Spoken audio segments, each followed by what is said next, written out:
आज मैं आपको एक मज़ेदार कहानी सुनाने जा रही हूँ जिसका शीर्षक है घमंड का सिर नीचा। तो चलिए शुरू करते हैं। एक गांव में उज्जवल नाम का बढ़ई रहता था। वह बहुत गरीब था। गरीबी से तंग आकर वह गांव छोड़कर दूसरे गांव के लिए चल पड़ा। रास्ते में घना जंगल पड़ता था। वहाँ उसने देखा कि एक ऊँटनी प्रसव पीड़ा से तड़प रही है। ऊँटनी ने जब बच्चा दिया तो वह ऊँट के बच्चे और ऊँटनी को लेकर अपने घर आ गया। वहाँ घर के बाहर ऊँटनी को खूंटी में बांधकर वह उसके खाने के लिए पत्ती और शाखाएं काटने के लिए वन में चला गया। ऊँटनी ने हरी हरी कोमल कोपले खाई। बहुत दिन इस तरह से हरे हरे पत्ते खाकर ऊँटनी स्वस्थ और पुष्ट हो गई। ऊँट का बच्चा भी बढ़कर जवान हो गया।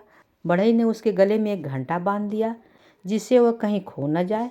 दूर से ही उसकी आवाज़ सुनकर बढ़ई उसे घर लिवा लाता। ऊँटनी के दूध से बढ़ई की बाल बच्चे भी पलते। ऊँट भार ढोने के लिए भी काम आने लगा। उस ऊँटनी से भी उसका व्यापार चलता था। यह देख उसने एक धनी से कुछ रुपया उधार लिया और गुजर देश जाकर वहाँ से एक और ऊँटनी खरीद लाया। कुछ दिनों में उसके पास अनेक ऊँट और ऊँटनी हो गई।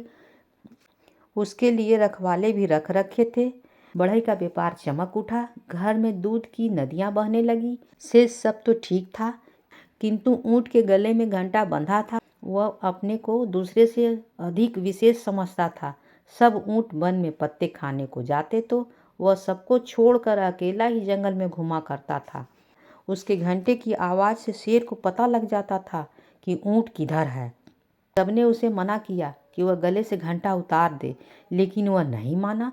एक दिन सभी ऊँट ने वन में पत्ते खाकर तालाब से पानी पीने के बाद गांव की ओर वापस आ रहे थे। तब वह सबको छोड़कर जंगल की ओर सैर करने के लिए अकेला चल दिया। शेर ने भी उसकी घंटी की आवाज़ सुनकर उसका पीछा किया और जब वह पास आया तो उस पर झपट्टा मारकर उसे मार दिया और घंटे वाली ऊँट की मौत हो गई। कहानी से सीख, घमंड का सिर नीचा।